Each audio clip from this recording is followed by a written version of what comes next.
Tak ahoj, vítajte na kanáli For Work and Fun. Aktuálne na stavbu dielne snov dorazila strešná krytina Brámak Platinum. No a čo sa stalo? Pri cúvaní v stavbe auto zapadlo so 7 paletami naložených krytiny.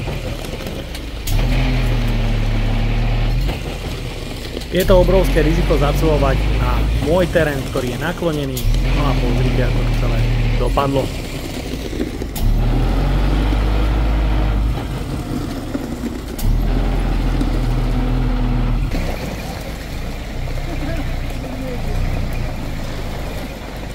Aj skúsený šofér mal čo robiť, aby sa bezpečne dostal z miesta, kde auto v blate uviazlo.